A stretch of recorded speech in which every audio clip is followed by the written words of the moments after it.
ఇక వాలి తన తల్లి పంపిన పీతల కూరని ఫుల్‌గా లాగించేస్తూ ఉంటుంది. కానీ కడుపుతో ఉన్నోళ్ళు పీతలు తినకూడదు అని అమ్మలు ఇంకా నర్మదక్క తన్ని ఆపేస్తారు. కడుపుతో ఉన్నోళ్ళకి తినబుద్ధి అవుతుంది కదా! ఎందుకు ఆపేస్తున్నారు అని వాలి బాధపడుతూ ఉంటుంది. సాగర్‌కి అమ్ములు మీద ఇంకా కోపం తగ్గలేదు. చందు తన పెళ్ళాం కోసం నర్మద మామిడికాయలు తెచ్చిన సాగర్ మాత్రం అమ్ములు మీద ఉండే పగతో అవి ఇవ్వడానికి ఇష్టపడడు. అమ్ములు ఇంకా నర్మదకి వాలి మీద కొన్ని డౌట్స్ అవుతూ ఉంటాయి. కడుపుతో ఉన్నోళ్ళు తినొద్దు ఐటమ్స్ వాళ్ళ తల్లి ఎందుకు పంపిస్తుంది?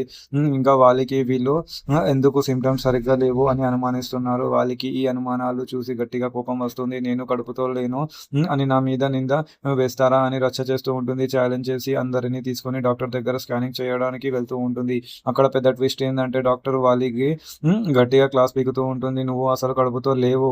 ఇదంతా మీ అమ్మ చెప్పిన అబద్ధం అని చెప్తూ ఉంటుంది. వాలి తల్లి తన కూతురి కాపురం నిలబెట్టడానికి డాక్టర్ కాళ్ళు పట్టుకొని అబద్ధం చెప్పించింది అని బయట పెడుతూ ఉంటుంది. ఇది విన్న వాలి షాక్‌లో ఉంటుంది. నిజంగానే తల్లి కావాలని సంబరపడేద్దామని తన ఆశలు అన్నీ కూలిపోయాలని అని ఏడుస్తూ ఉంటుంది. ఇప్పుడు ఈ అబద్ధం బయట పెడితే తన భర్త సాగర్ తనని వదిలేస్తాడు అని భయపడుతూ ఉంటుంది. మన నెక్స్ట్ ఎపిసోడ్‌లో ఏం జరగబోతుందో అనేది చూద్దాం. Thank you.